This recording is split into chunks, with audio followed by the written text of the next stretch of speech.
Hello everyone, আসসালামু আলাইকুম। Welcome to Ruby kitchen. আজকের রেসিপি হলো বাটা মাছের ঝোল। এই রেসিপিটা দেখার জন্য প্রথম থেকে শেষ পর্যন্ত আপনাদের সবাইকে আমন্ত্রণ জানিয়ে শুরু করছি। আর বাটা মাছটা যদি এভাবে রান্না করা হয় তাহলে কিন্তু খেতে খুব মজা লাগে। আপনারা এবার ট্রাই করে দেখতে পারেন। প্রথমে আমি এখানে বাটা মাছগুলো পরিষ্কার করে নিয়েছি। তারপর এখানে দিয়ে দেবো 1 চামচ পরিমাণ এখানে হলুদ গুঁড়া, আর দিয়ে দেবো 1 চামচ পরিমাণ এখানে লবণ আর হলুদটা মিশিয়ে আমি এখানে মাছগুলো ফ্রাই করে নেব হালকাভাবে। মাছগুলো ফ্রাই করার জন্য আমি এখানে কড়াই বসায় দিয়েছি। এখানে দিয়ে দিয়েছি আমি হাফ কাপ পরিমাণ এখানে তেলটা দিয়ে মাছগুলো আমি এক এক করে সবগুলো দিয়ে দিতেছি। এভাবে করে মাছগুলো কিন্তু হালকা ফ্রাই করে নিলে ভালো লাগে। কাঁচা রান্না করার চেয়ে এভাবে একটু হালকা ফ্রাই করে আপনারা মাছটা রান্না করতে পারেন। আমার কিন্তু মাছটা এক পিঠ হয়ে গেছে, আমি এর চেয়ে বেশি লাল করব না। এভাবে করে মাছগুলো আমি ফ্রাই করে নেব।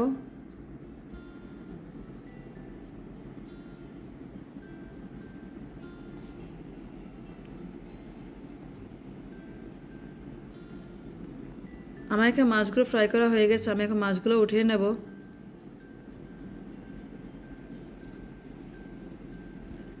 তারপর আমি একই মাছের তেলের মধ্যে আমি এখানে দিয়ে দেব কেটে রাখা একটা পেঁয়াজ।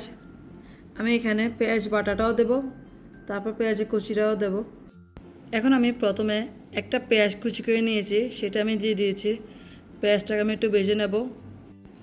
আপনারা হয়তো ভাবতেছেন যে পেঁয়াজ থেকে তেলটা বেশি মনে হচ্ছে, আসলে কিন্তু না, তেলটা কোনোভাবে বেশি হবে না। আমি এখানে যখন পেঁয়াজ বাটাটা দেব, টমেটো পেস্ট দেবো, তখন কিন্তু অনেক কমই লাগবে। এখন আমি দিয়ে দিয়েছি এখানে 5-6টা কাঁচামরিচ, সেটা আমি বেটে দিয়ে দিয়েছি। কাঁচামরিচ বাটাটা দেওয়ার পর আমি এখানে একটু পেঁয়াজের সাথে কষিয়ে নেব। মরিচটা যখন ভালোভাবে কষানো হয়ে যাবে, তারপর আমি এখানে দিয়ে দেবো আদা রসুন বাটা 1 চামচ পরিমাণ। এখানে আদা রসুন বাটাটা দেওয়ার পর আমি এখানে 2 থেকে 3 মিনিট পর্যন্ত কষাবো যেন কাঁচা গন্ধটা চলে যায়। আদা রসুন বাটাটা 2 থেকে 3 মিনিট কষানোর পর আমি এখানে দিয়ে দেবো হাফ কাপ পরিমাণ এখানে পেঁয়াজ বাটাটা দিয়ে আবারও আমি কষিয়ে নেব 3 থেকে 4 মিনিট পর্যন্ত, যেন পেঁয়াজ থেকে যে কাঁচা গন্ধটা সেটা যেন না থাকে। পেঁয়াজটা আমার এখানে ভালোভাবে কষানো হয়ে গেছে। আমি এখন দিয়ে দেবো হাফ কাপ পরিমাণ এখানে টমেটো পেস্ট। আমি এখানে একটা টমেটো পেস্ট করে নিয়েছি। টমেটো পেস্টটা দেওয়ার পর আমি এখানে 2 থেকে 3 মিনিট ভালোভাবে কষিয়ে নেব, যতক্ষণ পর্যন্ত তেলটা উপর চলে না আসবে। তারপর আমি এখানে দিয়ে দেবো মশলাগুলো। আমি এখানে স্বাদ মতো লবণ দিয়ে দিয়েছি।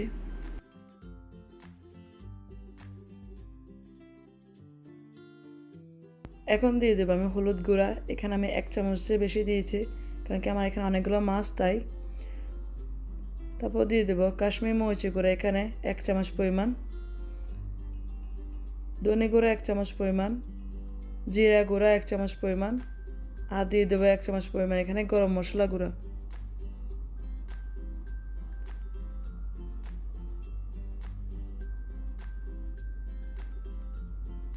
এখন মশলাটাকে ভালোভাবে ভেজে নেব।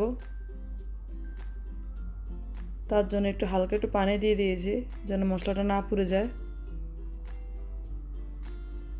মশলাটা যত ভালোভাবে কষানো হবে তত কিন্তু মাছটা কিন্তু খেতে ভালোই লাগবে।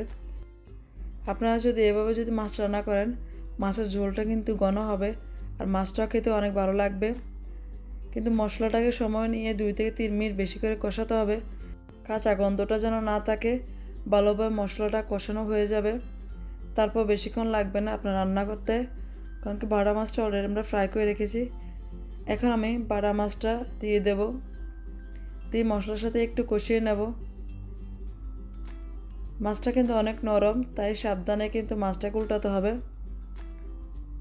আমি এখানে মাছটা উল্টাবো না, জাস্ট একটু মাছটাকে দিয়ে আমি একটু ঝোলে পানি দিয়ে দেবো। আপনাদের পছন্দ মতো ঝোলে পানি দিয়ে দেবেন। আমি এখানে 1 কাপ পরিমাণ এখানে ঝোলে পানি দেব, এর চেয়ে বেশি দেব না। ঝোলে পানিটা দেওয়ার পর আমি মাছটাকে একটু নেড়ে নেব। আমি এভাবে হ্যান্ডেল ধরে একটু নেড়ে নিয়েছি। আপনারা চাইলে কিন্তু কাঠি দিয়ে করতে পারেন। আর মাছটাকে আলগা করে দিয়েছি যেন সব জায়গায় যেন মশলাটা ভালোভাবে মাছের গায়ে লাগতে পারে আর ভালোভাবে যেন কুক হয়ে যায়। এই জন্য আমি মাছটাকে ভালোভাবে নেড়ে দিয়েছি। এখন আমি মাছটাকে 2 থেকে 3 মিনিট পর্যন্ত এভাবে হাই ফ্লেমে রান্না করব।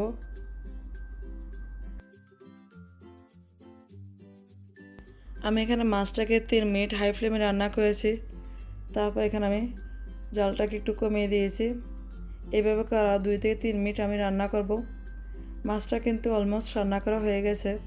আমি এখন কুচি করে ধনেপাতা দিয়ে দেব, দিয়ে মাছটাকে আমি উঠিয়ে নেব। আপনারা যদি এবার মাছটা রান্না করেন তাহলে কিন্তু আপনারা দেখবেন মাছটা খেতে কিন্তু দারুণ লাগে। একবার এবার ট্রাই করে দেখবেন, আপনারা আপনাদের পছন্দের মানুষগুলোর থেকে অনেকটাই প্রশংসা পাবেন যে মাছটা খেতে অনেক দারুণ লেগেছিল। এইভাবে যদি মাছ রান্না করেন আমি বলতে পারবো 100% যে আপনার ফ্যামিলির সবাই অনেক পছন্দ করবে। আজকের রেসিপিটা যদি ভালো লেগে থাকে তাহলে একটা লাইক করে চ্যানেলটাকে সাবস্ক্রাইব করে রাখবেন। পাশে থাকা বেল আইকনটা অন করে রাখবেন, যখন আমি কোনো নতুন ভিডিও আপলোড করব সাথে সাথে নোটিফিকেশন পেয়ে যাবেন। তাহলে সবাই ভালো থাকবেন। আল্লাহ হাফেজ।